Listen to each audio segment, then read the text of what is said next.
రంగయ్య వ్యాపారం.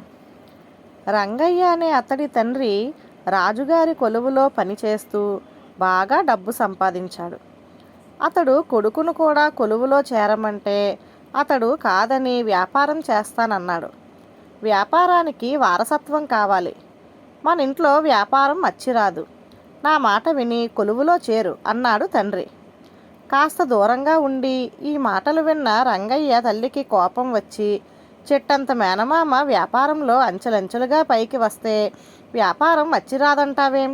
నీకు నీ వాళ్ళే తప్ప నా వాళ్ళు ఆనరా అంటూ భర్త మీద చెంగున లేచింది. నువ్వు చెప్పేది నీ తమ్ముడు లోకనాథం గురించే కదా. అతడు కన్న కొడుక్కే వ్యాపార రహస్యాలు చెప్పడు. నీ కొడుక్కు చెబుతాడా?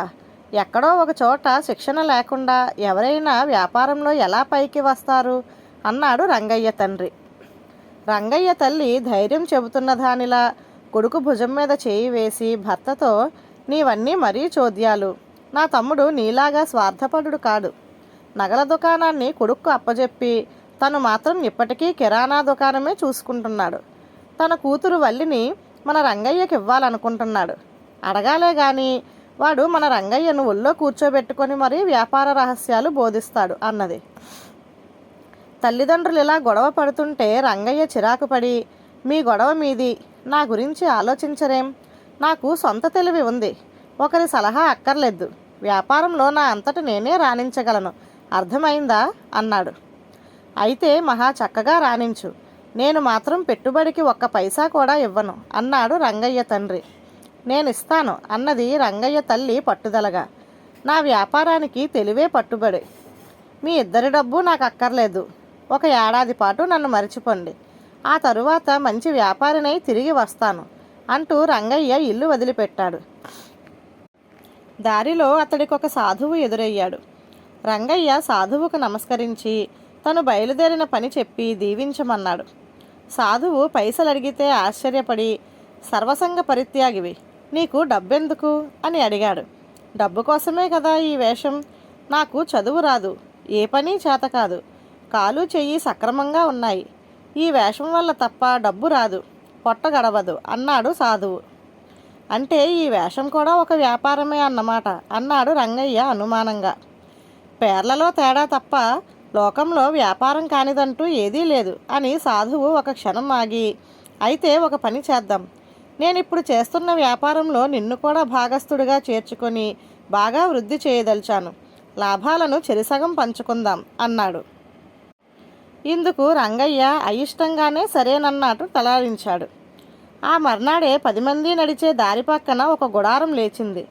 డబ్బు తీసుకొని పాపాలను కడిగేసే పాపానందస్వామిగా మారిపోయాడు సాధువు. మారువేషం వేసుకొని అతడి శిష్యుడయ్యాడు రంగయ్య. మైలతత్వంలో నీరుండడం వల్ల నీలంగా ఉంటుంది.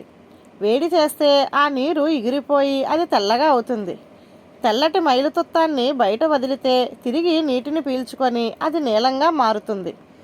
ఈ సూత్రాన్ని ఆధారంగా చేసుకొని తన పథకాన్ని రూపొందించాడు సాధువు.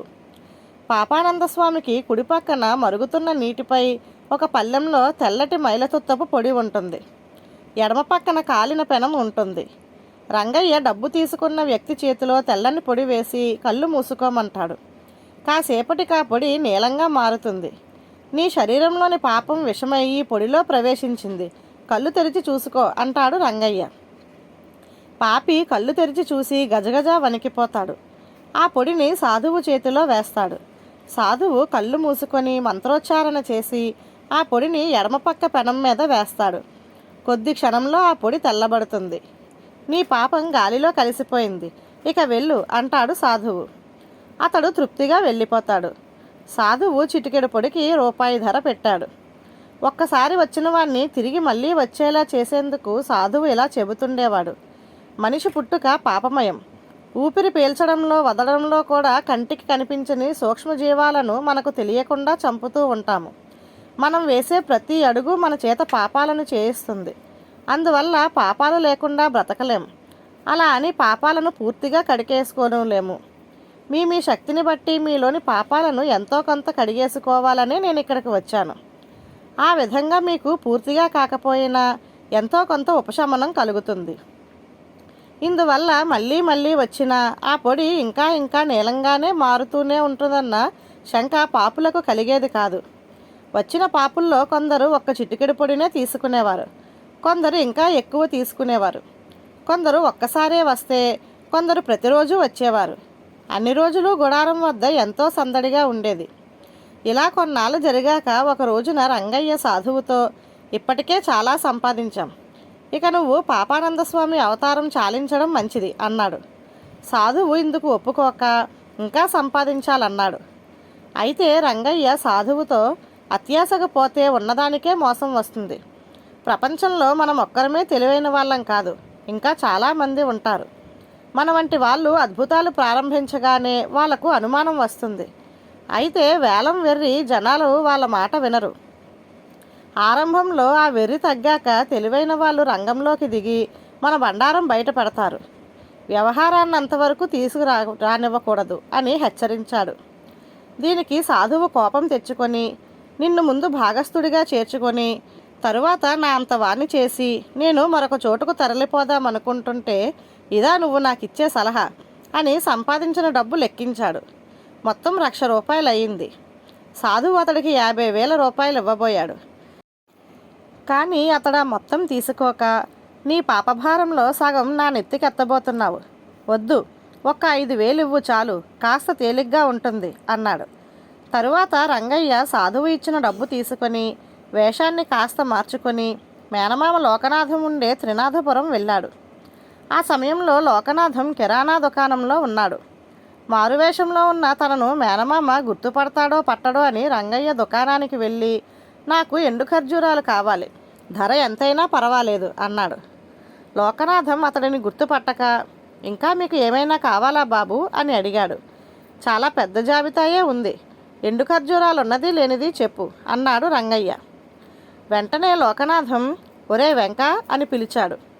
లోపల నుంచి 17 ఏళ్ల కుర్రవాడు వచ్చాడు.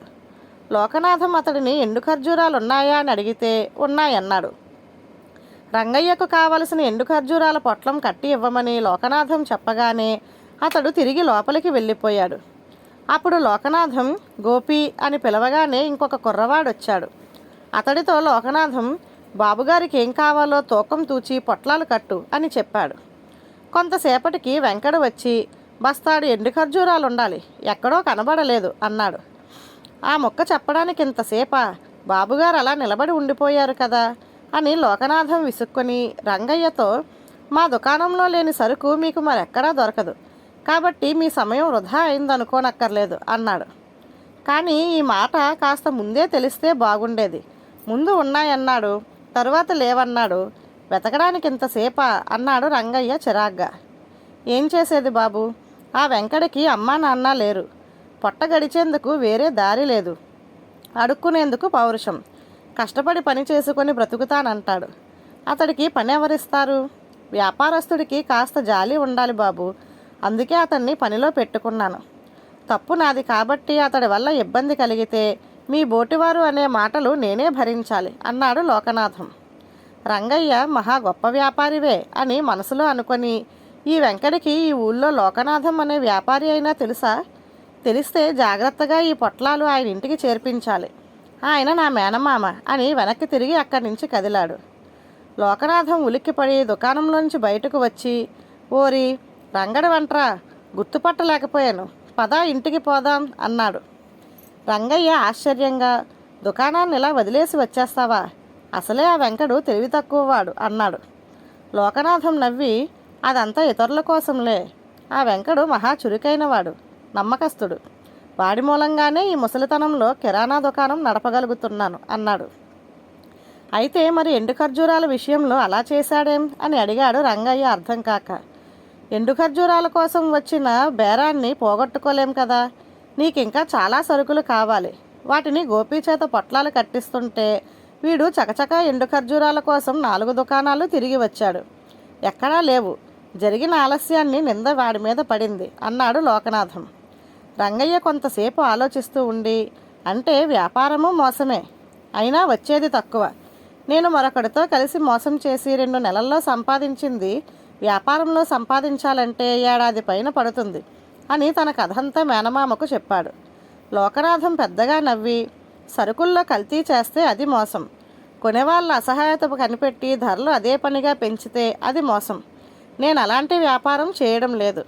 నా తెలివితో వచ్చిన వాళ్ళను ఆకట్టుకుంటున్నాను అన్నాడు. రంగయ్య ఒక్క క్షణం ఆలోచించి, ఇప్పుడు నా తెలివిని వ్యాపారానికి ఉపయోగించాలో మోసానికి ఉపయోగించాలో తెలియడం లేదు. అదీ కాక సొంత తెలివితో రాణిస్తానని ప్రగల్భాలు పలికి ఇల్లు విడిచి వచ్చాను. ఇప్పుడు నీ సలహా తీసుకోవాలో కూడదో కూడా తెలియడం లేదు అన్నాడు. లోకనాథం మేనల్లుడు భుజం తట్టి, మోసం చేసి డబ్బు సంపాదించడంలో నిజమైన తృప్తి ఉండదు. నీ తెలివిని వ్యాపారానికే ఉపయోగించు. సామాన్యులకు సేవ చేయాలనే అధిక లాభాలను ఆర్జించి పెట్టే నగల వ్యాపారాన్ని కొడుక్కిచ్చి నేను కిరాణా దుకాణం నడుపుతున్నాను. ఇక నా సలహా సంగతి అంటావా? నువ్వు నన్నేం సలహా అడగలేదు. అడగకుండా నేను నీకు సలహా ఇచ్చాను కాబట్టి నువ్వు నా నుంచి ఇంకా ఇంకా వ్యాపార రహస్యాలు తెలుసుకొని రాణించవచ్చు అన్నాడు. ఆ విధంగా రంగయ్య వ్యాపారంలో ప్రయోజకుడై ఏడాది గడిచాక తల్లిదండ్రుల వద్దకు వెళ్ళి జరిగినదంతా చెప్పి వారిని సంతోషపెట్టాడు. తరువాత వల్లిని పెళ్లి చేసుకొని మేనమామను సంతోషపెట్టి తను సుఖంగా జీవించాడు. ధన్యవాదాలు.